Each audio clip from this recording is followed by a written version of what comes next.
Hoy domingo traemos aquí el estudio de la palabra de Dios, hermanos. Vamos a seguir el estudio para ser de bendición. Espero que sea de bendición a muchos. La verdad, vamos a iniciar con el capítulo 6 y el capítulo 6 es donde empieza realmente la gran tribulación. Estamos empezando y vamos a ver la apertura de los sellos, ¿verdad? Apertura de los sellos y vamos a leer Apocalipsis capítulo 6, versículo 1 y 2. Vi cuando el Cordero abrió uno de los sellos y oía a uno de los cuatro seres vivientes decir como con voz de trueno: ven y mira. Y miré, y he aquí un caballo blanco, y el que lo montaba tenía un arco, y le fue dada una corona, salió venciendo y para vencer. Nosotros encontramos aquí entonces el inicio. El Señor destapa o rompe o abre el primer sello, ¿verdad? Y eso es indicativo de que empieza la gran tribulación, ¿sí? El inicio de los juicios de Dios, el tiempo del día del Señor ha llegado. Y el Señor Jesucristo es el que desata los juicios, porque Él lo dijo, ¿verdad? Lo vimos en los evangelios, que el Padre ha dado todo el juicio al Hijo, y nosotros podemos verlo. El primer sello es abierto y Juan ve salir un caballo blanco. El primer ser viviente, que no sabemos cuál es, ¿verdad? Muchos argumentan y que era el de cabeza de águila, que era el de que era el de aquello, pero la Biblia no nos dice cuál era, por lo tanto no podemos decir cuál es, ¿sí? Pero ve un caballo blanco, repito, y el ser viviente le dice: ven. Es una voz de mando, no es una invitación, es una voz de mando, ¿verdad? Y Juan va y dice: y miré un caballo blanco. El caballo representa en las escrituras fuerza, poder, conquista. En Proverbios 21:31 dice: el caballo se alista para el día de la batalla, mas Jehová es el que da la victoria, ¿sí? En Job capítulo 39, versos 23 al 25, encontramos la valentía del caballo, ¿verdad? Y puedes leerlo para no llevarme mucho tiempo, pero vemos esa característica de la valentía, que no teme a las armas, que oye el rugido, que oye el estrépito de la guerra y se lanza y hasta escarba la tierra, dice, ¿verdad? Entonces nos habla también el caballo de la velocidad de ataque. Entonces, al estar viendo un caballo, está viendo precisamente todas estas características: fuerza, poder, conquista, velocidad, la velocidad con la que va a tener los juicios de los cuatro jinetes que se van a venir, con qué velocidad lo van a hacer, con qué fuerza, con qué poder, ¿sí? Y van a lograr el objetivo, claro, obviamente, porque el Señor da la potestad. Recordemos que nada se puede mover sin la voluntad de Dios, hermano. Si Dios no lo decreta, si Dios no lo ordena, nada se puede hacer. Satanás no es soberano, Satanás no se mueve a su voluntad. Dios le autoriza o le manda a Satanás a hacer cosas, ¿sí? En la mitología de esos años en que se escribió el Apocalipsis, el caballo era asociado con la divinidad, el heroísmo y la fertilidad. Es decir, aquí al jinete, al estar montado en el caballo, significaba que el ser que estaba montado tenía un aire de divinidad. Y eso es algo que nosotros sabremos que el anticristo se va a adjudicar, se va a creer divino, ¿verdad? Y eso es un rasgo, porque recordemos que va a llegar un momento a la mitad de la gran tribulación donde él se va a entrar al templo de Dios y va a decir: adórenme porque yo soy un Dios. Y ese es el aire que tiene, ¿verdad? Su heroísmo ante las naciones, porque en un principio lo van a idolatrar. Esa es como una característica del populismo. Al principio, wow, qué maravilloso y todo, pero no te das cuenta que te está destruyendo, ¿sí? El blanco, ¿por qué blanco? Bueno, el blanco simboliza pureza, conquista, paz, poder de la conquista o conquista con poder, ¿verdad? Es lo que nosotros estamos viendo. El caballo blanco, nosotros vemos una vez más que significa esa paz aparente que va a traer el anticristo. Esa paz que de repente se va a disolver en un momento, ¿verdad? El jinete, ¿quién es? Pues es el anticristo. No es Jesucristo, como algunos por ahí ponen algunos comentarios, ¿verdad? Que es Jesucristo. No, hay muchas diferencias entre el caballo blanco de Apocalipsis 19 y este caballo. Hay diferencia en las diademas, hay diferencia en el caballo, hay diferencia como vienen vestidos, hay diferencia en el arma. Es mucha la diferencia. Además, el Señor viene por segunda vez, no en son de paz, no a establecer, viene a ¿qué? A defender a su pueblo Israel, ¿verdad? Y de ahí sí, establecer el milenio, pero el primer objetivo que tiene es establecer la conquista. Y en nosotros vemos aquí esas diferencias, ¿verdad? Así que este jinete es el anticristo y aparece el hombre de pecado, el anticristo trayendo paz y conquistando, ¿verdad? En Daniel nos dice que este hombre inicuo se va a declarar un Dios único. Su heroísmo al ir conquistando hará que todos lo admiren. Este jinete y su caballo blanco no salen hasta que se abre el primer sello. Y recordemos claramente lo que dice el apóstol Pablo, que el inicuo, o sea, este hombre, el anticristo, no puede manifestarse sin que antes se ha quitado el que detiene todo este misterio de la iniquidad. Y esa es la obra del Espíritu Santo, hermanos, reteniendo la maldad en la tierra. Hermanos, no hemos desarrollado tanta maldad que alguien dice, ay, es que vivimos tiempos bien difíciles. No hemos visto. Esto es light con respecto a lo que se va a ver en la gran tribulación. Y esto sería muy light con respecto a si Dios ahorita quitara su gracia que restringe la maldad, la gracia común que le llamamos, ¿verdad? Es que restringe la maldad, veríamos atrocidades que nunca hemos visto, pero en todo el mundo a la vez. De repente oímos noticias de aquí, de allá, de acá, ¿verdad? Pero aquí va a ser en todo el mundo. Y es que la obra para la cual no se extienda la maldad es el Espíritu Santo reteniendo, conteniendo esa maldad. Conteniendo que el misterio de la iniquidad no avance tan rápido. Hasta el momento, en el tiempo exacto de Dios, en que el Espíritu Santo se ha quitado de esa función. El Espíritu Santo no va a ser quitado de la tierra, hermanos, porque si fuera quitado de la tierra, nadie sería salvo y va a haber salvos en la gran tribulación adicional. Si fuera quitado de la tierra, si el Espíritu Santo se va, realmente, ¿quién sostiene la vida aquí en la tierra? Nadie. Adicional de otras muchas cosas que son las funciones del Espíritu Santo. Y ese es un desconocimiento de las funciones del Espíritu Santo. Por eso, es que el Espíritu Santo también se va. No, eso es desconocer la función del Espíritu Santo. ¿Sí?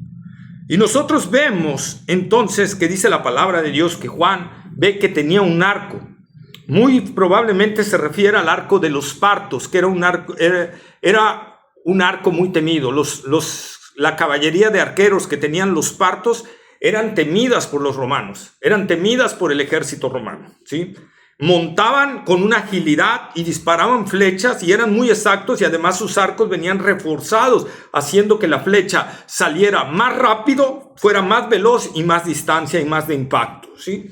Además de que tenían lo que ellos llamaban la falsa retirada, ¿sí? Que aparentemente huían, el ejército contrario los seguía, pero ellos se volteaban, iban disparando hacia atrás con una habilidad tremenda y dañando fuertemente al enemigo, ¿verdad? Entonces, muy probablemente se refiere a un arco así, que era muy temido para que entendieran los escritores, los lectores de Apocalipsis de ese momento lo que estaba hablando. Podría ser que ese arco se refiera, ¿verdad?, a un arma poderosa que va a tener el enemigo y que solo la va a mostrar. No la va a utilizar, solo la va a mostrar, ¿verdad? La versión de que no trae flechas, ¿verdad? Porque Juan no describe que traiga flechas. Y algunos dicen no trae flechas, significa que no es un arma, es su labia, es su eso. La cuestión es que la palabra nunca se describe en la Biblia como flechas, ¿verdad? Pero, pues bueno, vamos a describir. O sea, hay unos como Eclesiastés que describe dardos, ¿verdad? Pero eso es otra cosa. Así que la Biblia no me dice si trae o no traía flechas, porque también podría decir, y no le vi flechas, ¿verdad? No dice, por lo tanto, no podemos aludir si traía o no traía. Pero a mí se me hace totalmente, hermanos, cuestión ilógica que traiga un arco y no sea un arma. O sea, la verdad no se me hace, ¿sí? Por ejemplo, el Señor cuando habla de la espada de su boca, pero Él cuando dice su palabra es poder y crea juicio, crea bienestar, pero es poder que sale de Él. Entonces, No podemos argumentar, ¿verdad?, que está trayendo algo de lujo, nada más para que lo vean los enemigos. Mira, tengo este garquito, es un flechito. No, hermanos, no. Realmente creo que va a ser un arma que el enemigo va a enseñar, no la va a utilizar en ese momento, pero les va a decir, cuidado, yo tengo esto, ¿verdad? Pero yo los puedo defender, yo puedo unificar todo esto. Vean el arma que traigo. Pudiera ser, no lo puedo asegurar porque obviamente es profecía, ¿verdad? Pero para mí sería la versión más adecuada de todo esto. Además de su poder de convencimiento que va a tener, obviamente, ¿verdad? No podemos descartar eso, pero sí lo va a utilizar. El arco es un arma de largo alcance. Esto significa el alcance que va a tener el anticristo en sus victorias sobre toda la humanidad o gran parte de ella. Y dice la palabra de Dios, y le fue dada una corona. Ya vimos lo del arco, ahora vamos a ver la corona. Alguien le da una corona, porque dice que le fue dada, ¿verdad? No él la obtuvo, no él la agarró, alguien se la dio.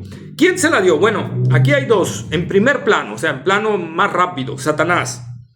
Que en Apocalipsis 13:2 dice, y la bestia que vi era semejante a un leopardo, y sus pies como de oso, y su boca como boca de león. Y el dragón le dio su poder y su trono y grande autoridad. Ahí está, hermanos. En primer lugar, Satanás le va a dar al anticristo su poder, su trono y grande autoridad. ¿Qué poder, qué trono? Pues bueno, eso tenemos que ir a Génesis 1:28. Cuando Dios bendice a Adán y a Eva y les dice, y los bendijo Dios y les dijo, fructificaos y multiplicaos, llenad la tierra y sojuzgadla, y señoread en los peces del mar, en las aves de los cielos y en todas las bestias que se mueven sobre la tierra. Señoread. El Señor le dio un señorío al hombre en la creación. Por eso cuando el hombre falló, Satanás le arrebató ese señorío. Satanás se lo quitó. Y desde ese entonces Satanás tiene ese señorío, ¿verdad? Tiene ese señorío. Por eso es que el Señor Jesucristo en Juan capítulo 14, versículo 30, dice, no hablaré ya mucho con vosotros porque viene el príncipe de este mundo y él nada tiene en mí. El príncipe, Jesús lo llama como el príncipe de este mundo. El apóstol Juan en primera de Juan capítulo 5 versículo 19, sabemos que somos de Dios y el mundo entero está bajo el maligno, ¿verdad? Entonces Satanás tiene una autoridad. Y esto nos va a hablar también, hermanos, que por qué el verbo se hizo carne. ¿Por qué Dios se encarnó? ¿Por qué tenía que ser Emmanuel? Dios con nosotros, Dios habitando en medio de nosotros. ¿Por qué Él tenía que hacerse hombre? Para representar a la humanidad, para poderle arrebatar ese señorío a Satanás, ¿verdad? Y entonces Él tomar otra vez el señorío de la creación. Obviamente, con esto no decimos que Dios no hace nada en la creación porque Satanás tiene el señorío y que se puede... No, hermanos. Obviamente Dios le delegó una autoridad al hombre, pero no autoridad. Dios todo, ¿verdad? Y en medio de lo que le ha concedido a Satanás, el propósito de Dios se cumple, ¿sí? Repito, y lo podemos ver en Job, sin lugar a dudas. Y más adelante vamos a ver unas citas donde Dios controla todas las cosas y Satanás no puede hacer nada, ¿sí? Pero por eso Dios se encarnó. En Hebreos capítulo 2, versículo 14 y 15, así que por cuanto los hijos participaron de carne y sangre, Él también participó de lo mismo, para destruir por medio de la muerte al que tenía el imperio de la muerte, esto es, al diablo, y librarás todos, perdón, los que por el temor de la muerte estaban durante toda la vida sujetos a servidumbre. ¿Por qué se hizo? Ahí lo dice, ¿verdad? Ahí lo dice. Así que vemos que Satanás le otorga su poder a la bestia. Pero todo esto es porque Dios ha autorizado eso. Dios le autorizó a Satanás otorgarle esa parte. Satanás no puede nada más por su soberana voluntad, no es soberano. Recordemos, no es soberano. Tiene que pedir autorización, ¿sí? Nadie puede dominar si Dios no lo autoriza, nadie. El libro de Daniel expresa claramente esto, ¿sí? Daniel 2:21, ¿sí? Dice Daniel, Él muda los tiempos y las edades, quita reyes y pone reyes y da la sabiduría a los sabios y la ciencia a los entendidos. Esto cuando Daniel recibió la respuesta de lo que había visto Nabucodonosor y alabó a Dios. Y esta es la parte que dice, quita reyes y pone reyes. Si el anticristo va a empezar a reinar, es porque Dios lo está poniendo. ¿Sí? Daniel 2:37. Tú, oh rey, Daniel hablándole a Nabucodonosor, tú, oh rey, eres rey de reyes, porque el Dios del cielo te ha dado reino, poder, fuerza y majestad. ¿Quién le dio ese reino? Dios. ¿Sí? Entonces, y lo vemos en Daniel 4, versículos 17, 25 y 32, vemos esta misma realidad. Inclusive vemos a Nabucodonosor hasta diciendo, y él hace con los habitantes de la tierra lo que él quiere. Y no hay quien detenga su mano. No hay nadie, ni Satanás, ni todos sus ángeles pueden detener su mano. Por lo tanto, el anticristo, hermanos, va a gobernar, va a hacer lo que puede hacer porque Dios lo está autorizando dentro de sus planes y sus propósitos. Dios lo está permitiendo, Dios lo está decretando y por eso se va a hacer, ¿sí? Pero dice que se le fue dada una corona. ¿Qué corona? El griego es estéfanos, ¿sí? Estéfanos. Que era una guirnalda que les colocaban en la cabeza a los atletas que ganaban en los Juegos Olímpicos. Es decir, era una guirnalda a los victoriosos, ¿verdad? Así que lo que nos está diciendo es como dice en ese mismo versículo, que salió venciendo y para vencer. Está denominando que trae la victoria. Dios le ha concedido la victoria y eso es, le fue dada una corona, le fue dada la victoria. Y ahí está, hermanos. Eso es lo que significa, ¿sí? Y salió venciendo y para vencer. Nadie lo va a poder derrotar porque así Dios lo ha decretado. Recordemos otra vez a Nabucodonosor. Nadie te va a poder derrotar, Nabucodonosor, porque el Dios del cielo te ha dado hasta los tiempos que Él indica, ¿verdad? Hasta el tiempo que indica Dios, nadie lo puede tocar. Y nosotros vemos, ¿verdad? Y trae paz. ¿Por qué trae paz? Porque el mundo se ha vuelto un caos. Después de que la iglesia sea quitada, el mundo se vuelve un caos. ¿Por qué? Porque el que retiene la maldad quitó esa función ya. El Espíritu Santo se ha hecho a un lado y la maldad como un río. Como cuando tienes una presa que está totalmente llena y le abres las compuertas. Así, igual. Como un río tempestuoso, la maldad en el corazón del hombre se va a desbordar. Se va a desbordar. Engañoso y perverso es el corazón más que todas las cosas. ¿Quién lo conocerá? Y entonces será un caos tremendo. Y esto concuerda, este primer sueño concuerda con Mateo 24, 4 al 7. Fíjense, los sellos lo vamos a ver. Lleva la misma secuencia de Mateo 24. Y tenemos que ver todo esto. Va paulatino, porque ahí Mateo nos está hablando del paulatino. Y también Apocalipsis nos está hablando del paulatino y van concordando, ¿sí? El anticristo aparece porque ya se cumplió lo que el apóstol Pablo dice en 2 de Tesalonicenses, que ya se lo dije, capítulo 2, versículos 7 y 8. Porque ya está en acción el misterio de la iniquidad, solo que hay quien al presente lo detiene hasta que él a su vez se ha quitado de en medio, y entonces se manifestará aquel inicuo a quien el Señor matará con el espíritu de su boca y destruirá con el resplandor de su venida. Y eso ya hablamos qué es. Por eso, hermanos, la gran tribulación no tiene precedentes. No es algo que se va a ir poquito a poquito, elevando. Algunos dicen, ¿verdad? Ay, es que mira, la maldad está creciendo, entonces ya la gran tribulación está cerca porque está creciendo la maldad. No, hermanos, no es nada comparativo. No compares un río que de repente por unas lluvias se creció a un río donde una presa se quebró y el agua que estaba contenido en ella salió. Es más o menos lo que va a suceder. El Espíritu Santo se va. Esa barrera es la obra del Espíritu Santo en restringir esa maldad. Y cuando Él quita esa mano,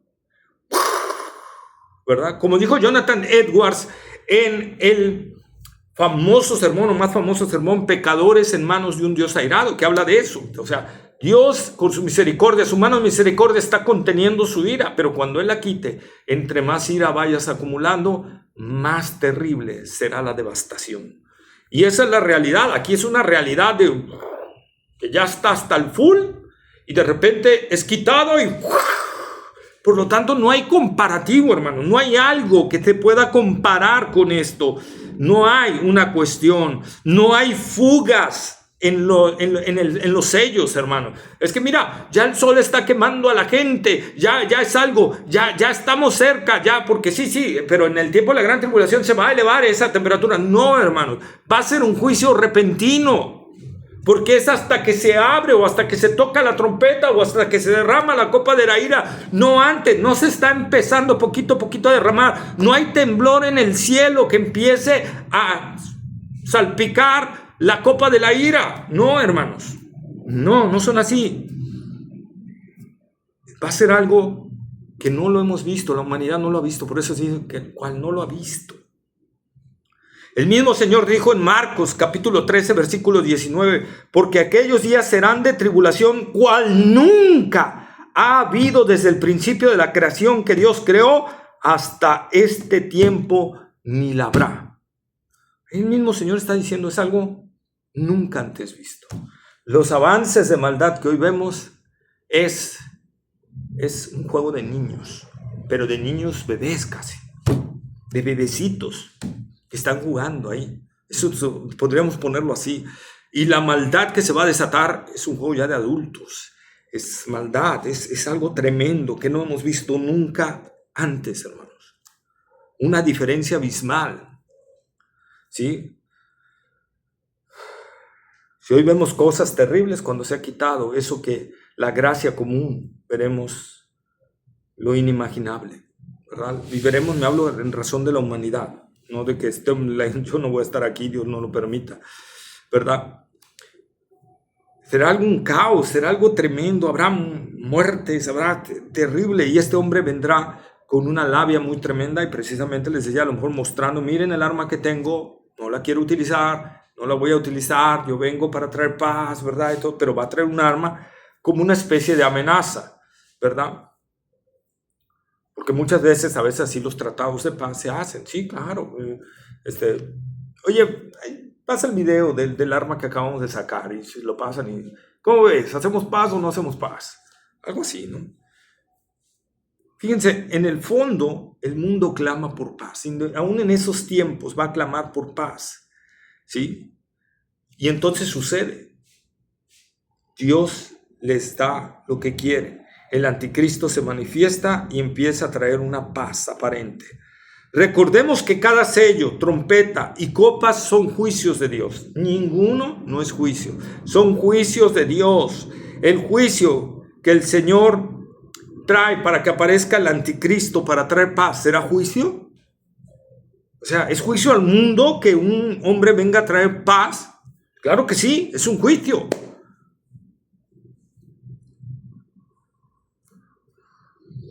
¿Por qué? Porque el Señor les está dando lo que ellos quieren, el ser engañados. El ser engañados, hermanos, es como hoy en día, yo digo, pero no hay magnitud, no es comparable en nada, pero es como hoy en día, la gente que no pone, no razona, no analiza lo que se está pasando, lo que está viendo, lo que está sucediendo, y quieren algo, pero sin analizar si se puede o no se puede, sin analizar qué consecuencias va a traer todo eso, ¿verdad? Eso es lo que nos pasa, fíjense. Un día alguien me decía, ojalá Estados Unidos caiga, se destroza y todo. Le digo, pues cállate. Si Estados Unidos se cae, se destruye la economía de Estados Unidos, se lleva a todo el mundo. Porque todo el mundo depende del consumismo de Estados Unidos. Y sobre todo México nos truena. Dependemos de Estados Unidos en un 90%, ¿verdad? No, pues hacemos tratados con el BRICS. El BRICS no consume. El BRICS vende. El BRICS no ves que se vendan entre ellos. El BRICS vende a los demás. No tiene China no es consumista. China vende. Y lo puedes, si quieres, analizar para que veas. Igual Rusia, igual los demás países. Nadie tiene el consumismo que tiene Estados Unidos. Por eso digo, hablamos a veces sin pensar, sin analizar, sin ver la realidad de lo que está pasando. Y esto es un juicio similar. Dios nos muestra juicios ¿verdad? En todo el tiempo de la humanidad, muy similares en proporción, infinitamente superiores, ¿verdad? Pero muy similares. En 2 Timoteo capítulo 4, versículos 3 y 4, dice: porque vendrá tiempo cuando no sufrirán la sana doctrina, sino que teniendo comezón de oír, se amontonarán maestros conforme a sus propias concupiscencias y apartarán de la verdad el oído y se volverán a las fábulas. Miren, hermanos, como decía el hermano Paul Washer, los falsos maestros es un juicio de Dios para los que quieren oír eso. La realidad es esa, hermanos. Dios permite que haya falsos maestros porque es un juicio para la gente que no quiere la sana doctrina, que no quiere sufrir la verdad de Dios, que no quiere someterse al señorío de Cristo, que no quiere vivir la verdad, ¿verdad? Que quiere solo que le digan cosas que le agraden, religiosas y eso. Y Dios les dice: pues hágase tu voluntad. Órale, ahí te van falsos maestros. Dios le permite a Satanás actuar y él manda a sus ministros falsos y son engañar a la gente. ¿Por qué? Porque quieren oír eso. Precisamente este es el juicio del primer juicio. La gente quiere paz, pero rechaza al príncipe de paz, rechaza solo a aquel que en verdad le puede traer paz, aquel que en verdad le va a dar la paz perdurable, Cristo Jesús. La gente no quiere a Cristo, quiere un Cristo a su manera, que los deje vivir a su forma, que puedan andar pecando y todo y solo puedan ir a confesarse y seguir en sus pecados, que puedan hacer de Cristo solo aquel que los perdona, pero que puedan seguir su vida como ellos quieren. A ese Jesús iban a aceptar, pero al Jesús que dice: no, yo no. Si no estás dispuesto a perder tu vida, si no estás dispuesto a negarte a ti mismo, a tomar tu cruz y seguirme, no. No, así no le entro. Entonces rechazan la verdad de Dios. Rechazan y quieren paz, pero la andan buscando en otros lados. La andan buscando en filosofías humanas, que la filosofía humana nunca te va a traer paz. Y esa es la realidad, ¿sí? Así que el anticristo es el juicio de Dios a una humanidad que rechaza al Señor Jesucristo, que Él es la paz, ¿verdad? Hermano, no dejes que tus oídos tengan comezón de oír otra cosa que no sea la sana doctrina, no importa qué sufridas es. Vívela, ámala, guárdala, protégela, defiéndela, ¿sí? Preferible es sufrir la sana doctrina y no sufrir el juicio de Dios. Que Dios te entregue al engaño de falsos maestros. Es terrible. Hoy hay muchos cristianos visitando iglesias que no predican la verdad o la adulteran. Y veo muchos cristianos, inclusive de sana doctrina, que están empezando a oír a falsos maestros, a falsos hombres de Dios. Y esto es terrible porque se están exponiendo al juicio de Dios. Se están exponiendo a que Dios le diga: pues hágate tu voluntad. Y se vayan tras esas corrientes. Por eso, hermanos, sí, la doctrina es súper importante. No solo es importante, es súper importante. Porque la doctrina me define si estoy creyendo en el verdadero Cristo, si estoy creyendo en el verdadero Dios, si en verdad tengo una fe verdadera, genuina. La doctrina me lo dice. Yo puedes decir: yo creo en Jesús y soy salvo, pero ¿en qué Jesús? ¿En cuál? Pues en el que murió en la cruz. Y sí, pero ¿quién es ese Jesús? Descríbemelo. No sé, pues yo creo en él. No, hermanos. Mi fe genuina está puesta en el Dios Trino, que la segunda persona de la Trinidad se vino, se hizo carne y murió en la cruz del Calvario para derramar su sangre. Y esa es la fe que salva. Y entonces mi vida, hay un nuevo nacimiento que me hace entregarme a Cristo totalmente. Esa es la realidad, ¿sí? Fíjate, la orden del Señor para la iglesia de 2 Corintios capítulo 6, versículos 17 y 18. Por lo cual, salid de en medio de ellos y apartaos, dice el Señor, y no toquéis lo inmundo, y yo recibiré y seré para vosotros por Padre, y vosotros me seréis hijos e hijas, dice el Señor Todopoderoso. Recordemos la exhortación del apóstol Pedro cuando dice: desead como niños recién nacidos la leche espiritual no adulterada, para que por ella crezcáis para salvación. ¿Qué pasa si a ti te están dando leche adulterada? Te vas a quedar enano espiritualmente, vas a tener enfermedad espiritual, desnutrición espiritual, y te vas a ir tras falsas doctrinas. Primera de Pedro capítulo 2, versículo 2. Así la humanidad es entregada a ese engaño, a ese mismo engaño. ¿Quieren eso? ¿Quieren paz? Pero rechazan a mi Hijo. Pues bueno, hágase la voluntad de ustedes. Ahí está, y aparece el anticristo, ¿verdad? Un pastor dijo que la peor contestación que Dios puede darte es: hágase tu voluntad. ¿Está bien? Hágase tu voluntad, ¿verdad? Encontramos esto en Romanos capítulo 1, versículo 18 al 32, en esta vida, como Dios va alejando esa gracia común a una sociedad que lo va rechazando de sus caminos, y esa ciudad o esa colonia, ¿verdad?, va decayendo cada vez más en valores y en todo, hasta llegar a ser algo totalmente viciado. Pero esto aquí en esta vida solo lo vamos a poder ver en ciertas ciudades. En esto, en la gran tribulación, hermanos, va a ser a nivel mundial. Violaciones, muertes, va a ser algo tremendo, tremendo, nunca antes visto. ¿Sí? Los juicios de Dios van a manifestar su voluntad a una humanidad que lo está rechazando. Lo que hoy en la dispensación de la iglesia vemos no son inicios de aquellos ni el antecedente, hermanos. Estamos en la dispensación de la iglesia. Cuando la iglesia sea arrebatada, van a venir cosas inimaginables, tremendas. Lo que hoy vemos no es ni siquiera la chispita. ¿Sí? No es que la maldad vaya creciendo hasta llegar a un nivel de maldad que habrá gran tribulación. No es que el sol irá quemando hasta que llegue a hacerles llagas y todo. No es así, hermano. Estamos malentendiendo Apocalipsis. No es así.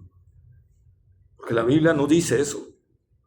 La Biblia dice: y se derramó la copa y el sol quemó a la gente. O sea, es algo que sucede cuando la copa es derramada. Si fuera a ir a un aumento, pues ya tendríamos a gente que está queme y va a ir aumentando la temperatura. No es así. Es más, inclusive hoy en día se está viendo que las temperaturas empiezan a descender. Inclusive este año aquí en México ya no tuvimos las temperaturas que tuvimos otros años, de altas. Tuvimos temperaturas más bajas que los otros años. Entonces, ¿qué? ¿Se disminuyó? No, ¿verdad? ¿Se disminuyó el juicio? No, porque la gran tribulación se alejó, ¿o cómo está? No, hermano, no podemos interpretar así la palabra. Tenemos que ver lo que dice. Dios le va a permitir al anticristo que reine durante un periodo de 7 años y que venza, y nadie lo pueda vencer hasta que el mismo Señor Jesucristo en su segunda venida lo derrote y lo arroje vivo junto con el falso profeta al lago de fuego y azufre. ¿Sí? Este hombre va a establecer paz, ya sea por labia, por amenaza del arma que trae, o por ambas, que para mí es esto último, por ambas, ¿sí? Pero como dice el apóstol Pablo en 1 Tesalonicenses 5:3, que cuando digan paz y seguridad, entonces vendrá sobre ellos destrucción repentina como los dolores a la mujer encinta, y no escapará. Así, este anticristo viene cabalgando en un caballo blanco, imitando al Señor Jesucristo, ¿verdad?